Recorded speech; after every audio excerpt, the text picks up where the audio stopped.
Ele cuspiu no meu prato. Foi por isso que eu dei aquele presente para ele. A mala na porta e a ordem. Rua. E se minha filha quisesse ir junto, que fosse com ele. Meu nome é Marlene Oliveira. Tenho 75 anos e passei mais de 30 anos da minha vida em salas de aula aqui em Sorocaba. Fui professora de português na rede estadual até me aposentar. Vi gerações de crianças virarem gente grande. Acompanhei os dramas de cada família pelos olhos dos meus alunos e aprendi a ler as pessoas não pelas palavras, mas pelos silêncios. Sabe como é? Quem já viu tanta gente crescendo desenvolve um sexto sentido para saber quando algo não cheira bem, mesmo que o sorriso da pessoa seja largo. Meus vizinhos aqui da Vila Hortência me respeitam. Dona Marlene, eles falam, a senhora já ensinou metade do bairro. Criei meus 2 filhos sozinha nesta casa depois que o Osvaldo se foi, vítima de um acidente de carro. Trabalhava em 2 escolas, pegava a turma da manhã em uma e a da noite em outra. Dormia 4, 5 horas por noite, mas nunca reclamei, porque filho a gente põe no mundo para criar direito. Meu filho mais velho, o Roberto, se formou advogado e hoje vive na capital, em São Paulo. A mais nova, Silvia, nunca teve o mesmo pulso firme. É uma moça boa, de coração mole, mas daquelas que se deixam levar pela conversa dos outros. Ela teve um casamento que não deu certo com o primeiro marido, o Fernando, que era um rapaz trabalhador. Aí apareceu com esse Ricardo, todo cheio de conversa, com um sorriso fácil e a resposta sempre na ponta da língua. De cara eu senti que tinha algo de falso ali, um brilho de interesse no olhar dele. Mas como se diz, mãe precisa saber a hora de ficar quieta. Quando a Silvia me pediu para eles passarem um tempo aqui em casa, porque o aluguel em Campinas estava pesado e o Ricardo tinha perdido o emprego, meu coração de mãe ficou apertado. Mas como dizer não para sua única filha? Vem, minha filha, eu disse. A casa é grande. Tem o quarto de hóspedes que era do seu pai. E assim, eles vieram. O tempo para Marlene costumava se mover como o mel escorrendo lentamente de uma colher. Doce, espesso e previsível. Naquela tarde de terça-feira, no entanto, ele se estilhaçou. O ar na pequena cozinha da casa em Sorocaba estava pesado, denso com o aroma reconfortante do caldo de feijão que borbulhava no fogão e a umidade de uma chuva fina que teimava em cair lá fora. Cada detalhe daquela cena ficaria gravado em sua memória com uma nitidez dolorosa, como um caco de vidro sob a pele.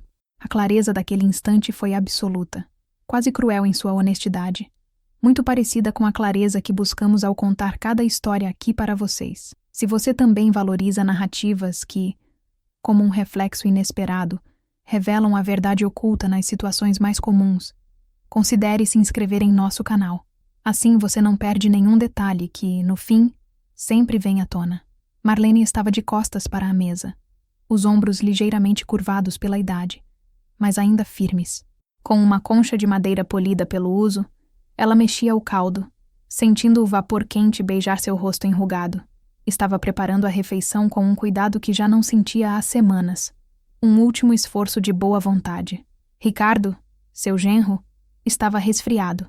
E mesmo com todo o ressentimento que se acumulava em seu peito, a antiga professora que habitava nela não conseguia ignorar o dever de cuidar. A cristaleira de imbuía, uma herança de sua mãe, ficava na parede oposta, ao lado da porta que dava para a sala. Era seu orgulho. Os copos de cristal e as louças antigas dormiam em suas prateleiras, testemunhas silenciosas de décadas de jantares de família, de risadas e de algumas lágrimas. Naquele momento, o vidro escurecido de uma de suas portas, polido naquela mesma manhã, funcionou como um espelho imperfeito, um espelho que não mentia. Ela viu a cena se desenrolar no reflexo turvo, mas inconfundível. Ricardo, sentado à mesa, com o corpo jogado na cadeira, uma expressão de tédio e desprezo no rosto. Ele olhou para a porta da sala, certificando-se de que Silvia, sua esposa e filha de Marlene, não estava por perto.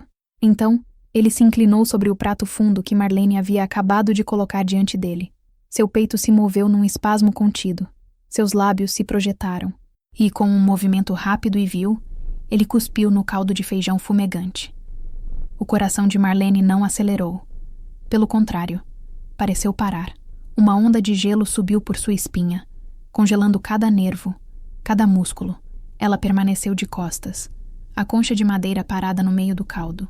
O som da chuva contra a janela, o borbulhar da panela, o tic-tac do relógio de parede, tudo se desvaneceu, substituído por um silêncio ensurdecedor dentro de sua cabeça. Ela não viu apenas o ato. No reflexo distorcido da velha cristaleira, ela viu a verdade de tudo o que vinha sentindo nos últimos meses. A zombaria velada, o desrespeito silencioso, a ingratidão que pesava no ar de sua própria casa. Não era imaginação sua, não era o mau humor de uma senhora idosa. Era real. Estava ali, flutuando sobre o feijão que ela temperara com louro e com uma esperança tola de paz. Ricardo recostou-se na cadeira, pegou a colher e, com um suspiro exagerado de mártir, começou a comer. Marlene sentiu o gosto amargo da bile em sua garganta. A humilhação era uma brasa ardente em seu estômago, mas por fora, ela não moveu um músculo. O instinto gritava para que ela se virasse, para que atirasse a panela quente contra ele, para que o expulsasse de sua casa aos berros. Mas a sabedoria de 75 anos, a paciência forjada em décadas de salas de aula, com crianças indisciplinadas, a segurou. Ela respirou fundo, uma única vez. O ar entrou em seus pulmões frio e cortante. Lentamente, como se estivesse com medo de quebrar, ela se virou. No rosto, um sorriso pequeno e cansado. Uma máscara perfeita que ela aprendeu a usar ao longo da vida. Está bom, Ricardo. Coloquei um pouco de bacon, como você gosta. Ele a olhou por um segundo, os olhos pequenos e sem brilho. E está comestível, ele resmungou, a boca cheia de sua própria ofensa. Marlene apenas assentiu. Naquele instante, a professora aposentada, a avó gentil, a viúva solitária, morreu um pouco. E em seu lugar, uma mulher com um plano começou a nascer. Um plano que não envolveria gritos, nem lágrimas, nem confrontos. Envolveria a mesma frieza e o mesmo desprezo que ele acabara de servir para si mesmo. Ele só não sabia ainda, mas sua sobremesa já estava sendo preparada e seria servida no tempo dela. Antes de Ricardo e Sílvia, a casa na Rua das Hortênsias era um santuário, um refúgio de tijolinhos à vista, com um pequeno jardim na frente onde as orquídeas de Marlene floresciam com uma teimosia que espelhava a de sua dona. A vida de Marlene, antes de se tornar um campo de batalha silencioso, era uma sinfonia de pequenos rituais que lhe traziam uma paz profunda e arraigada. Ela acordava com os primeiros raios de sol. Não por obrigação, mas por hábito. O cheiro de café coado na hora se misturava com o perfume do jasmim que subia pela treliça da varanda. Sentada em sua poltrona de vime, com uma xícara de ágata nas mãos, ela observava o bairro despertar. O padeiro passando com sua bicicleta, o vizinho passeando com o cachorro, os sons familiares de uma vida em comunidade. Marlene era uma figura conhecida e respeitada em Sorocaba. Aposentada há mais de 10 anos, depois de 40 dedicados ao magistério, ela carregava a dignidade de quem moldou gerações. Ex-alunos, hoje pais e mães de família, ainda a cumprimentavam na rua com um "Bom dia, Dona Marlene", um respeito que aquecia seu coração. Sua casa era um reflexo de sua alma, organizada, cheia de memórias e sem espaço para o supérfluo. Cada objeto tinha uma história. A cristaleira da mãe, a coleção de livros de seu falecido marido, Otávio, as fotos em preto e branco de uma Sílvia pequena e sorridente. As paredes, pintadas num tom suave de amarelo, pareciam guardar o eco das risadas de tempos mais felizes. O ponto central de sua rotina, no entanto, era o Jardim dos Fundos. Ali, em um pequeno viveiro improvisado, ela cultivava suas orquídeas, Phalaenopsis, Cattleyas, Dendrobiums. Ela as conhecia pelo nome, por suas manias, por suas necessidades. Conversava com elas enquanto as regava, removia folhas secas e as adubava com uma mistura secreta que aprendera com a avó. Orquídeas não gostam de excessos, costumava dizer às suas amigas do Clube do Livro. Nem de água demais, nem de sol demais. Elas precisam do equilíbrio certo e de paciência, muita paciência. Era essa paciência que regia sua vida. Ela não tinha pressa. Lia seus romances sem a ansiedade de chegar à última página. Cozinhava em fogo baixo, saboreando cada etapa do processo, e ouvia mais do que falava. A solidão, para ela, não era um fardo, mas uma companheira. Dava-lhe tempo para pensar, para sentir, para simplesmente ser. Sua única filha, Sílvia era o sol e a tempestade de sua vida. Criada com todo o amor após a morte prematura de Otávio, Sílvia era inteligente, determinada, mas possuía uma certa ingenuidade no que dizia respeito às pessoas. Uma confiança quase cega que por vezes preocupava Marlene. Quando Sílvia anunciou que iria se casar com Ricardo, um homem que conhecera no trabalho, Marlene sentiu um arrepio, um pressentimento sutil que ela não soube nomear. Ricardo era charmoso, de fala fácil e sorriso rápido.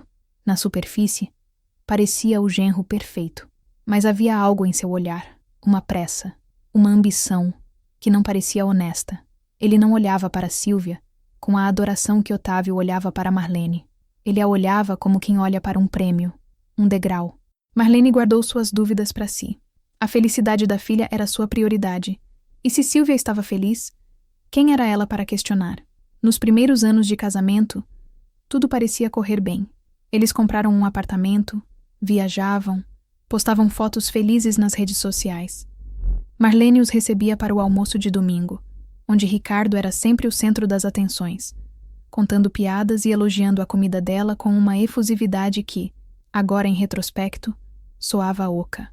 Mas a vida, assim como suas orquídeas, tinha seus ciclos. E Marlene sabia que, por baixo da terra mais bem cuidada, as raízes poderiam estar apodrecendo em silêncio. Ela só não imaginava que o apodrecimento viria bater à sua porta, trazendo consigo malas, desculpas e um desprezo que contaminaria o ar de seu santuário. A paz da casa na Rua das Hortênsias estava com os dias contados, e o som do telefone que tocaria numa noite chuvosa de outono seria o seu arauto. A chuva de maio batia incessantemente contra as vidraças da sala, um ritmo melancólico que acompanhava a valsa de Chopin que tocava baixo no rádio antigo.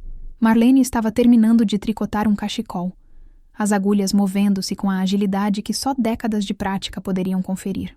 O novelo de lã azul marinho repousava em seu colo, macio e reconfortante.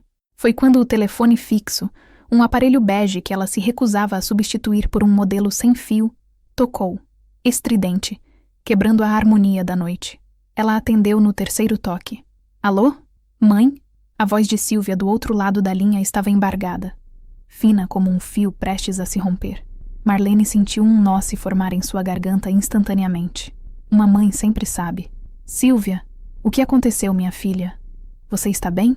Um soluço escapou. Mãe, A gente pode conversar? A tentativa de usar o plural, de incluir Ricardo na frase, soou forçada, como se ela estivesse tentando se convencer de que não estava sozinha em seu desespero. Marlene ajeitou-se na poltrona. Claro, meu amor. A qualquer hora. O que houve? É o Ricardo? Houve uma pausa, preenchida apenas pelo som da respiração trêmula de Sílvia e a estática da linha. Não, mãe, ele está bem. É que as coisas estão um pouco complicadas por aqui. O Ricardo, ele perdeu o emprego. A frase saiu de uma vez. Um desabafo apressado, como se dizer em voz alta tornasse a situação insuportavelmente real. Oh, minha filha, eu sinto muito, disse Marlene, a preocupação genuína em sua voz. Mas isso acontece. Vocês vão superar. Ele logo arruma outra coisa. Ele é um rapaz esforçado. As palavras soaram automáticas, o tipo de consolo que se espera de uma mãe, mesmo que uma parte dela duvidasse da esforçada natureza de Ricardo. Eu sei, mãe. É só que não é só isso. Sílvia hesitou novamente. Ele fez umas aplicações, uns investimentos que não deram certo. A gente estava contando com esse dinheiro. E agora, com a perda do emprego, mãe, a gente não vai conseguir pagar o aluguel do apartamento este mês. O nó na garganta de Marlene se apertou. Ela conseguia visualizar a cena. Sua filha, encolhida em algum canto do apartamento caro que Ricardo insistira em alugar. O rosto banhado em lágrimas de vergonha e medo. Sílvia, calma. Dinheiro a gente resolve. Vocês precisam de ajuda? É que é mais do que um mês. A gente está com as contas atrasadas. O condomínio. A gente vai ter que entregar o apartamento. A voz dela finalmente quebrou por completo. Mãe, eu não sei o que fazer. A gente não tem para onde ir. O silêncio que se seguiu foi pesado. Marlene fechou os olhos.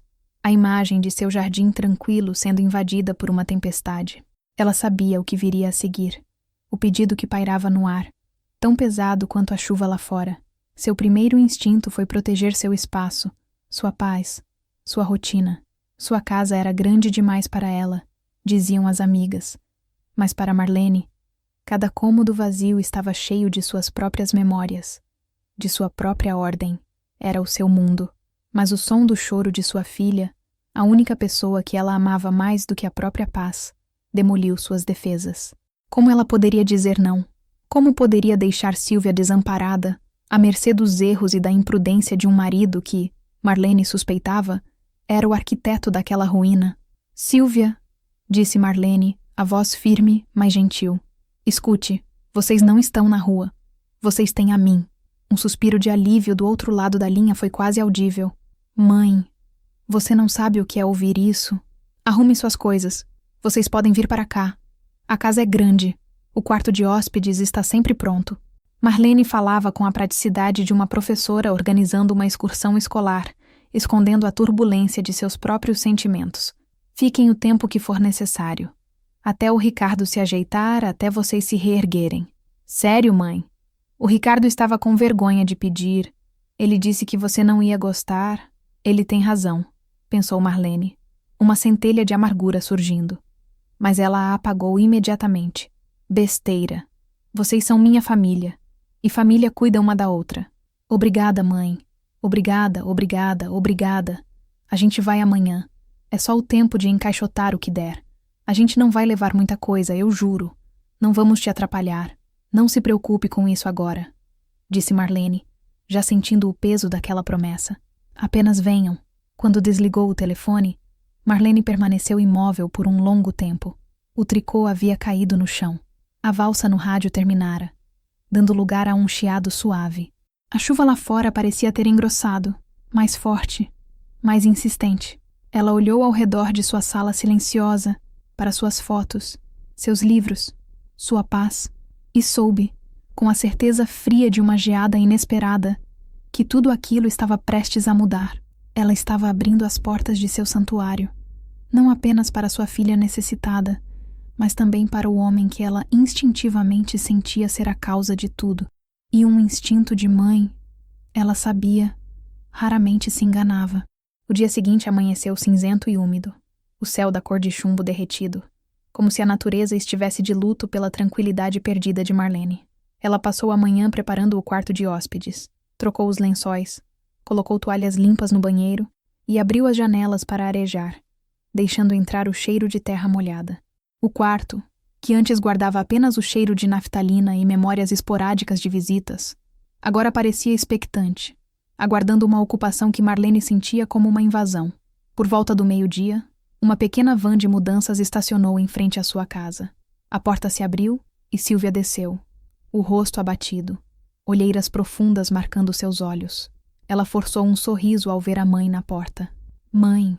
Marlene a abraçou forte, sentindo a tensão nos ombros da filha. Está tudo bem, minha querida. Vocês chegaram. Estão em casa. Logo atrás, Ricardo saiu da van. Ele, ao contrário de Silvia, não parecia nem um pouco abatido. Havia uma espécie de desafio em sua postura, um ar de quem foi injustiçado pelo mundo, mas que não se deixaria abater. Ele abriu um sorriso largo, um pouco forçado demais, e se aproximou de Marlene. Minha sogra querida, ele exclamou, a voz soando mais alta do que o necessário na rua silenciosa. Ele a abraçou de lado, um gesto que pretendia ser afetuoso, mas que pareceu a Marlene possessivo e invasivo. Você é o nosso anjo da guarda. Eu disse para a Silvia, sua mãe é a única pessoa com um coração grande o suficiente para nos ajudar. Marlene deu um passo para trás, desvencilhando-se sutilmente. Eu só fiz o que qualquer mãe faria. Entrem, vamos tirar as coisas da chuva. A pouca coisa que Silvia havia mencionado no telefone se revelou uma montanha de caixas, malas, sacolas e objetos avulsos. A sala de estar de Marlene, antes um espaço de calma e ordem, transformou-se num labirinto de papelão. Uma televisão de tela plana, muito maior que a sua, foi encostada na parede. Um videogame com seus fios e controles foi jogado sobre a mesinha de centro. Roupas, sapatos equipamentos de ginástica que pareciam nunca ter sido usados. Ricardo orquestrava a mudança com a energia de um general. Sílvia, querida, essa caixa de livros pode ficar aqui por enquanto. Sogra, a senhora se importa se a gente usar esse cantinho para a minha mesa de trabalho? Preciso de um lugar para mandar meus currículos, sabe como é? Ele não esperou por uma resposta. Simplesmente começou a arrastar os móveis, a reorganizar o espaço de Marlene para se adequar às suas próprias necessidades. Marlene observava, uma espectadora em sua própria casa. Cada caixa que entrava parecia sugar um pouco do oxigênio do ambiente. O cheiro de seu lar, uma mistura de lavanda, café e livros antigos, foi sendo substituído por um odor estranho, de poeira, de plástico, de um perfume masculino forte demais. Sílvia, percebendo o desconforto da mãe, tentava intervir. Ricardo, querido, vamos levar tudo para o quarto. Não vamos bagunçar a sala da mamãe. Calma, meu amor, é só provisório. Ele respondia, com uma piscadela para Marlene. Logo, logo a gente se ajeita e arruma um lugar só nosso. Aí eu devolvo a casa para a minha sogrinha. A palavra sogrinha, dita naquele tom, soava como um insulto velado. Enquanto Sílvia tentava organizar o caos, subindo e descendo com caixas, o rosto suado e cansado, Ricardo encontrou o sofá. Ele se jogou ali com um suspiro de exaustão, como se tivesse carregado todo o peso do mundo, e não apenas algumas caixas leves. Ligou a televisão gigante, o som dos noticiários preenchendo o silêncio da casa, alto e agressivo. Marlene foi para a cozinha preparar um café. Precisava de um momento para respirar, para se reencontrar em meio àquela desordem.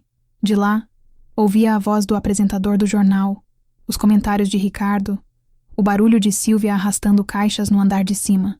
Sua cozinha, seu último bastião de paz, já não parecia tão segura. Quando ela voltou à sala com uma bandeja de café e pão de queijo, encontrou Ricardo com os pés sobre a mesinha de centro de jacarandá, um presente de casamento de Otávio. Havia uma marca de sapato sujo na madeira polida. Ah, sogrinha, você é demais, ele disse pegando um pão de queijo sem nem olhar para ela, os olhos fixos na tela. Estava mesmo morrendo de fome. Sílvia desceu as escadas naquele momento, viu a cena e corou. Ricardo! Tire os pés da mesa da mamãe! Ele obedeceu, mas com uma lentidão deliberada, um sorriso zombeteiro nos lábios. Desculpe, sogra. A gente se acostuma com o conforto, né? Naquele momento, Marlene entendeu. Aquilo não era um pedido de abrigo. Era uma tomada de território. Ricardo não estava ali como um hóspede agradecido, mas como um conquistador. E o campo de batalha seria cada cômodo, cada objeto, cada regra daquela casa que ela levara uma vida inteira para construir. A invasão não fora barulhenta, com arietes e gritos. Fora silenciosa, insidiosa, disfarçada de necessidade. E, Marlene temia, seria muito mais difícil de combater. A primeira semana foi um exercício de adaptação forçada, uma dança desajeitada em que todos tentavam não pisar nos pés uns dos outros, mas acabavam se esbarrando a todo momento. Ricardo, surpreendentemente, parecia empenhado em representar o papel do genro prestativo. Era a fase da lua de mel, a calmaria que antecede a tempestade. Sogra, precisa de ajuda com as compras? Deixa que eu levo as sacolas. A senhora não pode carregar peso, ele dizia, flexionando os bíceps num gesto teatral. Marlene, esse seu jardim é incrível. Que tal eu aparar a grama no fim de semana? Preciso me exercitar um pouco, sabe? Manter a forma para quando as entrevistas de emprego começarem a aparecer. Ele elogiava a comida dela com uma eloquência que beirava o exagero. Divino. Simplesmente divino. Sílvia, meu amor, você precisa aprender a fazer esse frango com quiabo. É o melhor que eu já comi na vida. Sílvia, vendo o esforço aparente do marido, relaxava. Um sorriso voltava a iluminar seu rosto cansado. Ela olhava para a mãe com gratidão, como se dissesse: viu? Eu disse que ele era um bom homem. Só estava numa fase ruim. Marlene, por sua vez, queria acreditar. Desesperadamente, ela queria estar errada sobre Ricardo. Tentava ver o que sua filha via. Um homem passando por dificuldades, mas com boas intenções. Ela se apegava a esses pequenos gestos, a essas palavras amáveis, como um náufrago se agarra a um pedaço de madeira. Mas a professora aposentada dentro dela, a observadora atenta do comportamento humano, notava as dissonâncias, as pequenas rachaduras na fachada bem construída de Ricardo. Ele se oferecia para levar as sacolas, mas, no supermercado, enchia o carrinho com produtos caros que não estavam na lista de Marlene. Um tipo específico de cerveja importada, um corte nobre de carne, um pote de sorvete gourmet. Para a gente comemorar quando eu conseguir um emprego novo, sogra. Ele justificava com um sorriso. Marlene pagava a conta, o coração apertado. Ele aparou a grama, de fato, mas deixou o cortador sujo no meio do caminho, as aparas de grama espalhadas pela calçada, e entrou em casa reclamando de dor nas costas, passando o resto do dia no sofá, exigindo limonada e petiscos. E os elogios à comida eram sempre seguidos por uma sugestão. Está maravilhoso, Marlene, mas da próxima vez, talvez um pouquinho menos de sal? Meu paladar é sensível. Ou, adorei a lasanha. Se tivesse um queijo parmesão ralado na hora, ficaria perfeita. Eram críticas disfarçadas de conselhos, pequenas alfinetadas que minavam a confiança de Marlene em sua própria cozinha. Ele também tinha uma maneira sutil de afirmar seu domínio sobre o espaço. O controle remoto da televisão tornou-se sua propriedade exclusiva. Os canais de notícias e os documentários que Marlene gostava de assistir foram substituídos por uma programação interminável de jogos de futebol e filmes de ação barulhentos. O volume estava sempre no máximo, forçando Marlene a se refugiar em seu quarto para conseguir ler em paz. Uma tarde, ela o encontrou mexendo em sua estante de livros. Ele pegou um volume antigo, de capa dura, um dos favoritos de Otávio. "Que velharia, hein, sogra?" ele comentou, folheando as páginas amareladas com um certo desdém. Ninguém mais lê esse tipo de coisa. Ele colocou o livro de volta no lugar, mas de cabeça para baixo, um pequeno ato de desordem que pareceu a Marlene um profundo desrespeito.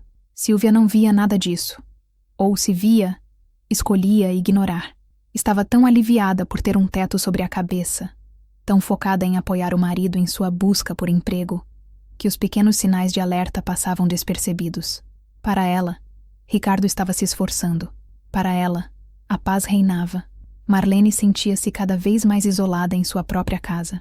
Ela sorria, concordava, servia o café e a limonada.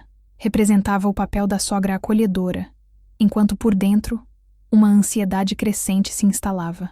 Era como observar nuvens de tempestade se formando no horizonte. O céu ainda estava azul, o sol ainda brilhava, mas ela sentia a mudança na pressão do ar. O cheiro de ozônio, a promessa de uma tormenta que, ela sabia, era inevitável.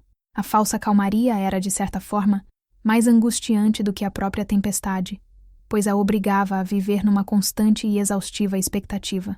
A segunda semana marcou o fim abrupto da lua de mel. A fachada de Ricardo não apenas rachou, ela se esfarelou, revelando a estrutura crua e egoísta por baixo. O esforço para manter as aparências, aparentemente, era cansativo demais. A busca por emprego, que antes era o tópico principal de suas conversas, tornou-se uma nota de rodapé.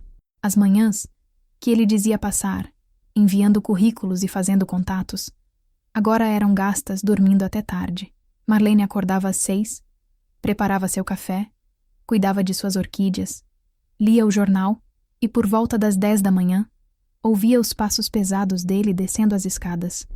Ele aparecia na cozinha, vestindo um pijama amarrotado, o cabelo despenteado, e se sentava à mesa com a expressão de quem foi profundamente ofendido pela obrigação de acordar. "Bom dia, Ricardo", Marlene dizia, a voz neutra. "Dia", ele resmungava, abrindo a geladeira. "Não tem nada para comer nessa casa?" Era uma afronta direta. A geladeira e a despensa de Marlene estavam sempre abastecidas. O que ele queria dizer era: "Não tem nada que eu queira comer." Ele ignorava as frutas, o iogurte, o pão fresco que ela comprara na padaria. Procurava por sobras de pizza, refrigerante, qualquer coisa que não exigisse o mínimo esforço de preparação. O sofá tornou-se seu habitat natural. Ali, ele passava horas a fio, alternando entre o videogame barulhento e programas de televisão de gosto duvidoso.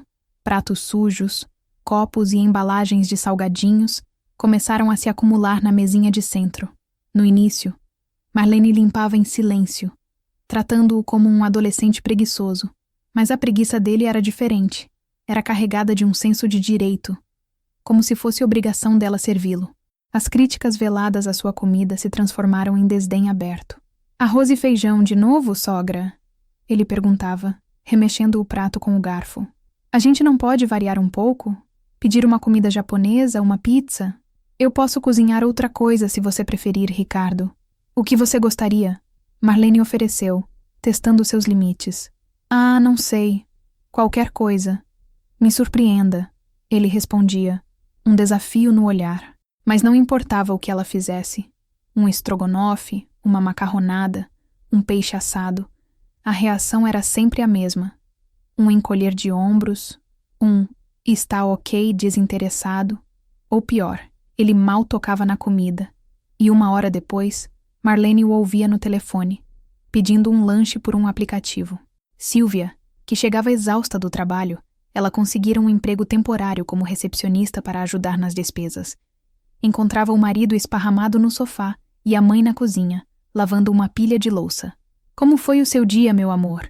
Ela perguntava a Ricardo, dando-lhe um beijo na testa. Cansativo. Ele suspirava, sem tirar os olhos da tela. Passei o dia todo no computador. Essa busca por uma recolocação no mercado é um trabalho em tempo integral. Marlene, da cozinha, ouvia a mentira e sentia um gosto amargo na boca. Ela via a exaustão real no rosto da filha, e a performance preguiçosa do genro, e a injustiça da situação a consumia. O ponto de inflexão ocorreu numa tarde de sábado. Marlene estava na sala, tentando assistir a um filme antigo na televisão, um de seus poucos prazeres. Ricardo entrou, pegou o controle remoto da mão dela sem dizer uma palavra e mudou para um jogo de futebol. "Ricardo!" Marlene exclamou, mais surpresa do que irritada. "Eu estava assistindo." Ele a olhou como se ela fosse invisível. "Ah, desculpe, sogra. Mas o jogo é importante. A senhora pode ver seu filme depois." "Não, eu não posso," ela disse, a voz subitamente firme. "Eu gostaria de terminar de ver o meu filme agora." Ele riu, um som seco, sem humor. "Qual é, Marlene?" "É só um filminho preto e branco. Isso aqui é a final do campeonato." O uso de seu primeiro nome, sem o dona ou o sogra, foi deliberado. Foi uma forma de rebaixá-la, de remover a barreira do respeito. Ele não a via como a dona da casa, como uma anciã, como a mãe de sua esposa. Ele a via como um obstáculo, um incômodo. Silvia entrou na sala naquele momento, atraída pelas vozes. "O que está acontecendo? Sua mãe está dando um chilique por causa da televisão," disse Ricardo sem se virar. "Mãe, por favor," Silvia disse, a voz suplicante. "Deixa o Ricardo assistir ao jogo. Ele precisa relaxar. Tem andado tão estressado." Marlene olhou para a filha, para o rosto suplicante, para a cegueira voluntária em seus olhos, e sentiu-se completamente derrotada. Ela se levantou, sem dizer mais nada, e foi para o seu quarto. O som da torcida e do narrador gritando "Gol!" invadiu seu refúgio, mesmo com a porta fechada. As máscaras haviam caído, e o rosto que Ricardo revelou era o de um usurpador arrogante e mimado. E o pior de tudo era que sua própria filha, a pessoa que ela mais amava no mundo, era quem lhe entregava a máscara para que ele pudesse se esconder. Silvia não era tola. No trabalho, era eficiente, organizada e perspicaz. Com os amigos, era a conselheira, aquela que enxergava as situações com clareza e oferecia as palavras certas. Mas quando se tratava de Ricardo, uma névoa densa parecia descer sobre seu julgamento, um filtro cor-de-rosa que distorcia a realidade, transformando grosseria em estresse e preguiça em cansaço pela busca de emprego. A cegueira de Silvia era uma construção complexa, erguida sobre fundações de amor, culpa e medo. Ela amava Ricardo, ou pelo menos, a versão dele que conhecera no início, o homem ambicioso, charmoso e cheio de promessas. Cada crítica que ouvia, cada comportamento inadequado que testemunhava, era uma ameaça a essa imagem idealizada, e seu instinto era protegê-la a qualquer custo. Havia também a culpa. Em sua mente, a situação em que se encontravam era, em parte, responsabilidade dela. Ela havia apoiado os investimentos de Ricardo. Havia acreditado em seu talento para os negócios. Admitir que ele estava errado, que ele era imprudente e agora preguiçoso, seria admitir seu próprio erro de julgamento. Era mais fácil culpar o mercado, a crise, o azar, do que confrontar a falha de caráter do homem com quem escolhera dividir a vida. E, acima de tudo, havia o medo. Medo de ter fracassado em seu casamento. Medo de ficar sozinha. Medo de desapontar a mãe que a criara para ser uma mulher forte e independente. Mudar-se para a casa de Marlene já era uma admissão de derrota. Brigar com Ricardo ali, sob o teto da mãe, seria a humilhação final. Por isso, ela se tornou a defensora oficial de Ricardo, sua advogada em tempo integral. Marlene, com a delicadeza de quem pisa em ovos, tentou conversar com ela. Encontrou-a uma noite na cozinha, enquanto Silvia lavava a louça do jantar que Ricardo mal tocara. "Minha filha", Marlene começou, secando um prato ao lado dela. "Você não acha que o Ricardo está um pouco desanimado?" Ela escolheu a palavra com cuidado, evitando termos como folgado ou abusado. Silvia suspirou, sem parar o que estava fazendo.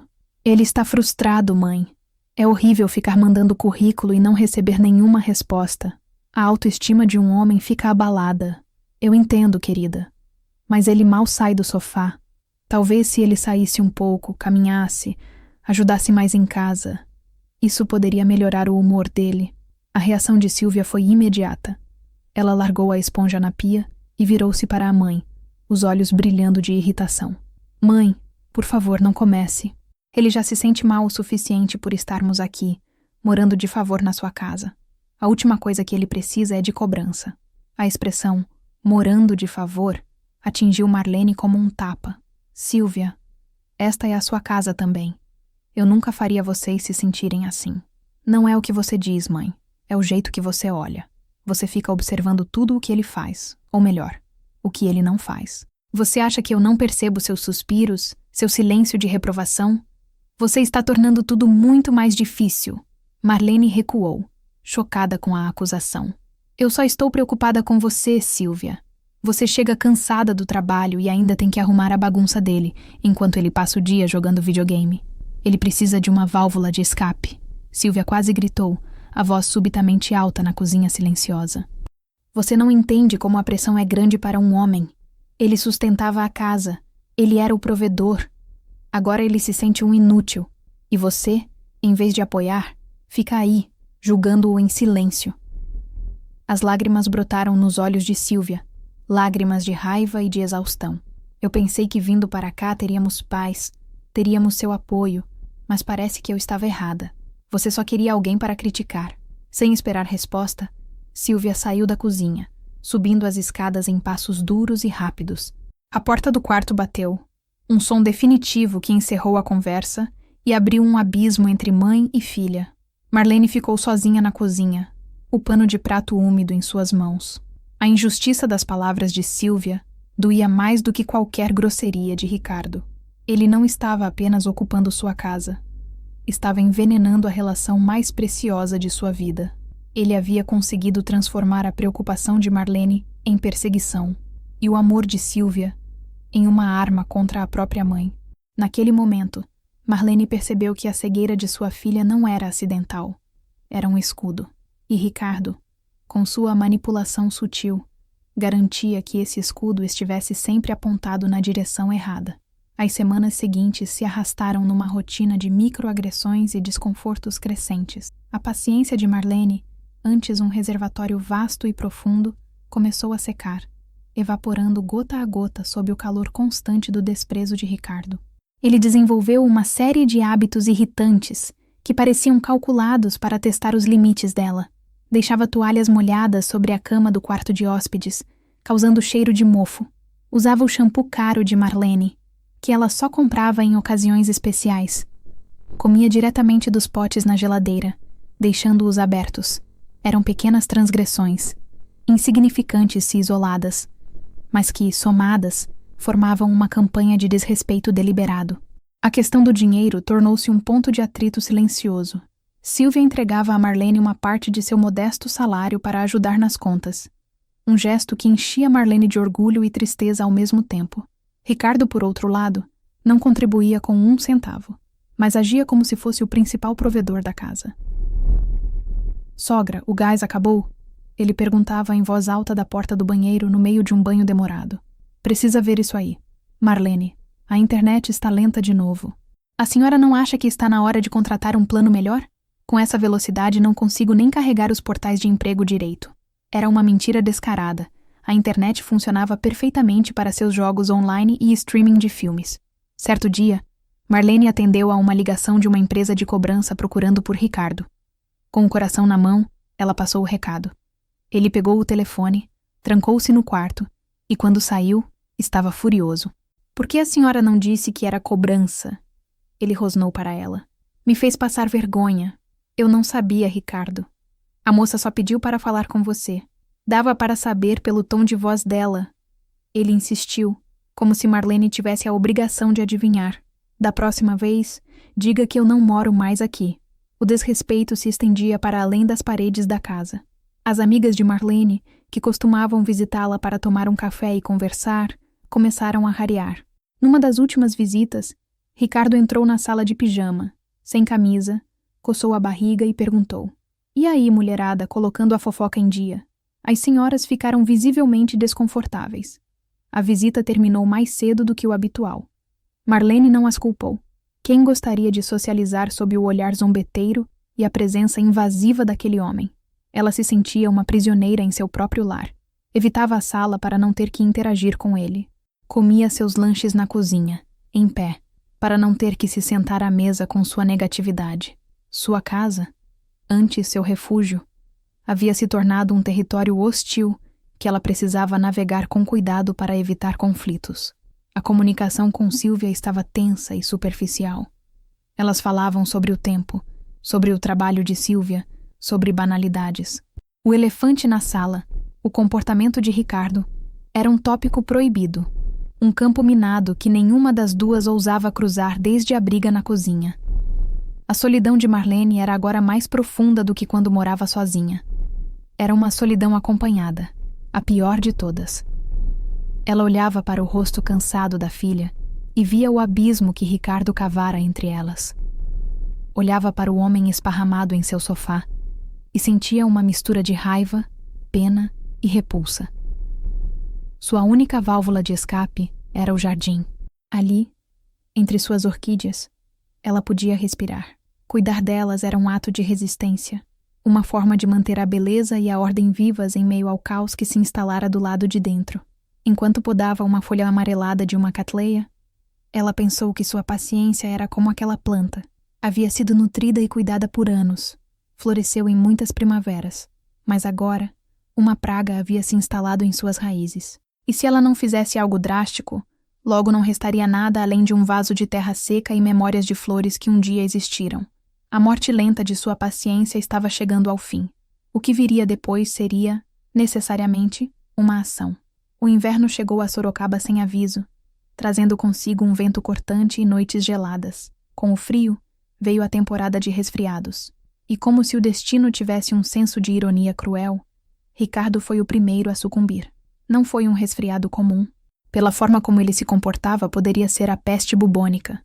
Ele se arrastava pela casa envolto em um cobertor, gemendo a cada passo. Sua tosse era um espetáculo dramático. Seus espirros, explosões que ecoavam pela casa. Acho que estou morrendo, Sílvia, ele dizia, a voz fanhosa, deitado no sofá com um termômetro na boca. Minha cabeça vai explodir. Sílvia, dividida entre a preocupação e o trabalho, desdobrava-se para cuidar dele. Fazia chás, comprava remédios na farmácia, media sua temperatura de hora em hora. É só um resfriado, meu amor. Você vai ficar bem. Ela o tranquilizava. Para Marlene, o espetáculo era quase insuportável. Ricardo doente era 10 vezes pior do que Ricardo saudável. Ele se tornara o epicentro de todas as atenções, o rei de um drama pessoal no qual todos os outros eram meros coadjuvantes de sua miséria. Ele pedia sopa, mas reclamava que estava quente demais. Pedia um suco, mas reclamava que estava azedo. Nada estava bom o suficiente para o seu sofrimento. Na terça-feira, a situação atingiu o auge. Sílvia teve que sair para uma reunião importante no trabalho e deixou o marido sob os cuidados de Marlene. Mãe, por favor, fique de olho nele. Ele não está nada bem hoje. Disse que está com calafrios. Marlene assentiu, o rosto uma máscara de neutralidade. Quando a filha saiu, Ricardo, que até então parecia à beira da morte, Sentou-se no sofá e ligou a televisão no volume máximo. Os gemidos cessaram, substituídos por comentários raivosos sobre o programa de auditório que assistia. Na hora do almoço, Marlene foi até a sala. Ricardo, o que você gostaria de comer? Posso preparar algo leve. Ele a olhou com os olhos semicerrados. Não sei. Não tenho fome. Mas minha garganta dói. Talvez algo quente. Um caldo. Ele disse a última palavra com um tom de quem está fazendo uma concessão enorme. Minha mãe fazia um caldo de feijão que curava qualquer coisa. A menção à mãe dele foi a isca. Uma comparação implícita. Um desafio. Marlene sentiu a provocação, mas algo dentro dela, uma centelha do antigo instinto de cuidadora, talvez a última, decidiu aceitar o desafio. Ela faria o melhor caldo de feijão de sua vida, não por ele, mas por si mesma, como um último ato de uma generosidade que ele não merecia, mas que ela ainda era capaz de oferecer. Ela foi para a cozinha e começou o ritual. Pegou o feijão que deixara de molho na véspera, refogou o alho e a cebola no azeite até ficarem dourados, o cheiro enchendo a casa. Acrescentou pedacinhos de bacon e paio, fritando-os lentamente até liberarem todo o seu sabor.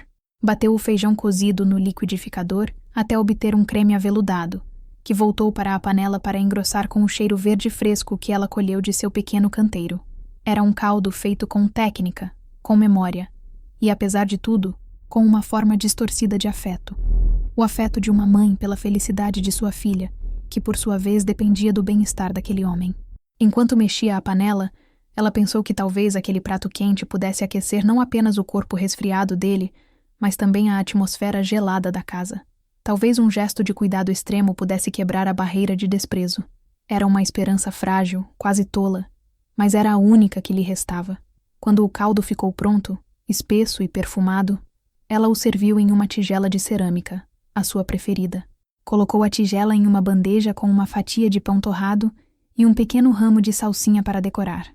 Era uma refeição que dizia: eu me importo, mesmo que seu coração gritasse o contrário. Ela levou a bandeja para a sala, onde Ricardo estava encolhido sob o cobertor, a expressão mal-humorada de sempre.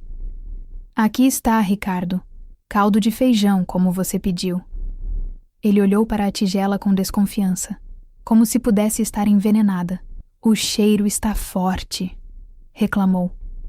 Mas pegou a bandeja e a colocou sobre a mesa. Marlene, sentindo que sua missão estava cumprida, deu as costas e voltou para a cozinha, para cuidar da panela que ficara no fogão. Foi nesse momento, com o som da colher de Ricardo batendo contra a tigela, que ela se posicionou em frente à cristaleira de sua mãe. O palco para a revelação estava montado.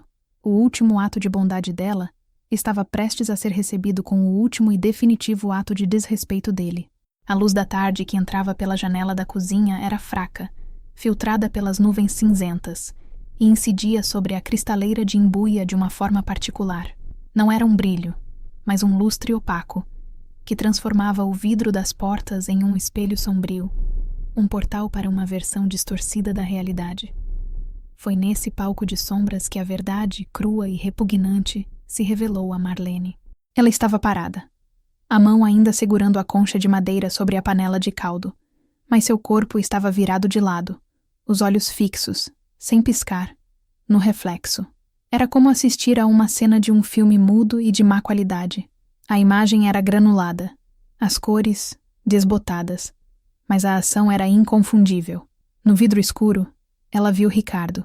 Ele olhou para a porta da cozinha, um movimento furtivo, quase imperceptível, para se certificar de que ela não estava olhando. Acreditando-se sozinho, a máscara de doente sofredor caiu, dando lugar a uma expressão de pura malícia. Seus olhos pequenos brilhavam com um prazer perverso. Então, ele se inclinou sobre a tigela fumegante que ela havia preparado com tanto esmero. O movimento de sua cabeça foi rápido. Seus lábios se contraíram e se projetaram para a frente. Marlene viu, com uma clareza que queimou sua retina, o jato branco e espesso de saliva deixar a boca dele e se misturar ao caldo escuro. Foi um ato de contaminação, de profanação. Ele não estava apenas cuspindo na comida. Estava cuspindo em seu esforço, em sua casa, em sua dignidade. O tempo pareceu congelar. Marlene prendeu a respiração. No reflexo, Ricardo se recostou na cadeira. um sorriso minúsculo e satisfeito brincando no canto de seus lábios. Ele pegou a colher, mexeu o caldo como se nada tivesse acontecido, misturando seu veneno à comida, e levou a primeira colherada à boca. Naquele instante, algo dentro de Marlene se partiu e se solidificou ao mesmo tempo. A mágoa, a raiva, a frustração acumuladas ao longo dos meses se fundiram em um único sentimento, uma calma fria e cortante. Não havia espaço para lágrimas ou gritos. A ofensa era tão profunda, tão abjeta, que transcendia uma reação emocional imediata. Era uma declaração de guerra. E Marlene, a professora aposentada que amava orquídeas, descobriu que tinha dentro de si a alma de uma general. Ela não o confrontaria agora. Um confronto seria barulhento, caótico. Silvia chegaria em casa. Ele se faria de vítima, negaria tudo. E sua filha, em sua necessidade desesperada de acreditar nele, ficaria do seu lado. Não. Aquilo exigia uma resposta à altura. Uma resposta silenciosa, metódica e, acima de tudo, definitiva. Ela soltou a concha na panela, o baque da madeira contra o metal soando anormalmente alto no silêncio de sua mente. Respirou fundo, sentindo o ar gelado encher seus pulmões, e se virou. O sorriso que ela compôs no rosto foi uma obra-prima de autocontrole. Caminhou lentamente até a sala. Ricardo a olhou de baixo, a colher a meio caminho da boca. "Está bom, Ricardo?" Ela perguntou, a voz suave, quase terna. "Coloquei um pouco de bacon, como você gosta." Ele engoliu o que tinha na boca, a expressão de desdém voltando ao seu rosto. "Está comestível," ele disse, a voz arrastada, como se estivesse lhe fazendo um favor. Mas o da minha mãe era mais grosso. Marlene apenas assentiu, um leve inclinar de cabeça. "Vou me lembrar disso da próxima vez," ela respondeu, e a frase pairou no ar com um duplo sentido que apenas ela compreendia. Ela se virou e voltou para a cozinha, mas não para limpar. Sentou-se em uma cadeira, as mãos cruzadas sobre o colo, e olhou para a chuva que recomeçara a cair lá fora. O plano começou a se formar em sua mente, claro e límpido, como o vidro da cristaleira que acabara de lhe mostrar a verdade. Ricardo queria um presente, uma surpresa, e ela lhe daria exatamente isso. Um presente inesquecível, embalado com a mesma frieza com que ele temperara o seu almoço. A guerra silenciosa havia acabado. Era a hora da batalha final. A noite desceu sobre a casa na Rua das Hortênsias, trazendo consigo uma escuridão que parecia espelhar o estado de espírito de Marlene. Mas não era uma escuridão de desespero. Era a escuridão de um tabuleiro de xadrez antes da jogada decisiva, cheia de potencial e de uma tensão calculada. Silvia chegou do trabalho. Encontrou o marido ainda se lamentando no sofá e a mãe anormalmente quieta na cozinha. "Ele comeu o caldo, mãe? Ajudou?" Ela perguntou, a preocupação genuína em sua voz. "Comeu sim, minha filha. Comeu tudo," respondeu Marlene, a voz desprovida de qualquer emoção. "Acho que vai fazer bem a ele." O jantar foi uma refeição tensa e silenciosa. Marlene serviu a comida, sentou-se à mesa, mas mal tocou em seu prato. Seus movimentos eram deliberados, econômicos. Havia uma nova aura ao seu redor. Uma quietude que não era de paz, mas de poder contido. Silvia e Ricardo, absortos em sua própria dinâmica de cuidadora e doente, não perceberam a mudança. Depois do jantar, Marlene recolheu os pratos, lavou a louça com uma precisão mecânica e desejou boa noite ao casal, retirando-se para seu quarto mais cedo do que o habitual. Mas ela não foi dormir. Trancou a porta, um gesto que não fazia há anos, e sentou-se na poltrona ao lado da janela. Lá fora, a chuva havia parado, deixando para trás um silêncio úmido, quebrado apenas pelo coachar distante de um sapo. A casa mergulhou na quietude, nos sons familiares da noite, o estalar da madeira, o zumbido da geladeira, a respiração pesada de Ricardo vinda do quarto de hóspedes. Marlene não acendeu a luz, permaneceu na penumbra, o rosto iluminado apenas pela luz pálida de um poste de rua. Aquela não era uma noite para o luto ou para a raiva. A raiva já havia sido processada, destilada em um combustível frio e eficiente. A determinação. Aquela era uma noite de planejamento. Ela repassou a cena do reflexo na cristaleira inúmeras vezes em sua mente. Cada detalhe. O olhar furtivo de Ricardo. O movimento de seus lábios. O sorriso satisfeito. Ela não se permitiu sentir a dor da humilhação novamente. Em vez disso, analisou o ato como um detetive analisa uma prova. Era a evidência final e irrefutável do caráter dele. Era a munição de que precisava. Seu plano era simples em sua execução, mas complexo em suas implicações. Não se tratava apenas de expulsá-lo. Tratava-se de fazê-lo de uma forma que não deixasse margem para dúvidas, que forçasse Sylvia a enxergar a verdade sem o filtro de suas desculpas. Ricardo teria que se condenar com a própria boca. Ela pensou na logística. Precisaria esperar Sylvia sair para o trabalho na manhã seguinte. Teria uma janela de tempo limitada. Precisaria ser rápida, eficiente e, acima de tudo, silenciosa. Pensou nas malas. As 2 malas grandes que eles haviam trazido, que estavam entulhadas no fundo do guarda-roupa do quarto de hóspedes. Ela as visualizou, ali, ao lado da porta da sala. Não jogadas, não atiradas. Colocadas com esmero, como uma peça de decoração final. Pensou nas palavras que usaria. Não seriam muitas. A força de sua ação não estaria em um discurso inflamado, mas em um gesto único e poderoso. Ricardo, tenho um presente para você. A ironia da frase a fez sorrir um sorriso sombrio no escuro. A parte mais difícil, ela sabia, seria a reação de Sylvia. Haveria lágrimas, acusações. Sylvia a chamaria de cruel, de insensível. Marlene se preparou para isso. Teria que ser uma rocha, um muro contra o qual a negação de sua filha se chocaria até se quebrar. Seria doloroso, mas era um mal necessário. Era como arrancar um dente doente. A dor aguda do momento era o preço para evitar a infecção que se espalharia e destruiria tudo. A professora de português que habitava nela pensou em metáforas. Ricardo era um fungo que crescia no escuro, apodrecendo as fundações de sua família. Para salvar a casa, era preciso expor o fungo à luz do sol. E a luz, ela sabia, seria a verdade. As horas passaram. Marlene não sentiu sono. Sua mente estava afiada. Seu propósito, claro. Ela era uma estrategista na véspera da batalha, revisando cada movimento, antecipando cada contra-ataque. Quando os primeiros pássaros começaram a cantar, anunciando o amanhecer, Marlene se levantou. Sentia-se calma, quase leve. A noite de vigília a havia fortalecido. Ela abriu a porta de seu quarto e desceu as escadas para preparar o café, pronta para o dia que mudaria a vida de todos eles para sempre. A manhã de quarta-feira nasceu com um sol pálido, que lutava para romper a cobertura de nuvens. A luz que entrava pelas janelas da casa de Marlene era fraca, mas para ela parecia ofuscante. Tudo parecia mais nítido, as cores mais vivas, os sons mais claros. Era a clareza de quem tomou uma decisão irrevogável. Ela preparou o café como sempre fazia, o aroma enchendo a cozinha. Pôs a mesa com o mesmo cuidado de todos os dias. Os pães frescos, a manteiga, a geleia. Por fora, era a mesma Marlene de sempre.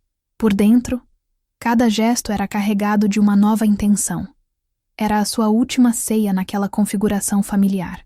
Sylvia desceu primeiro, o rosto ainda marcado pela preocupação.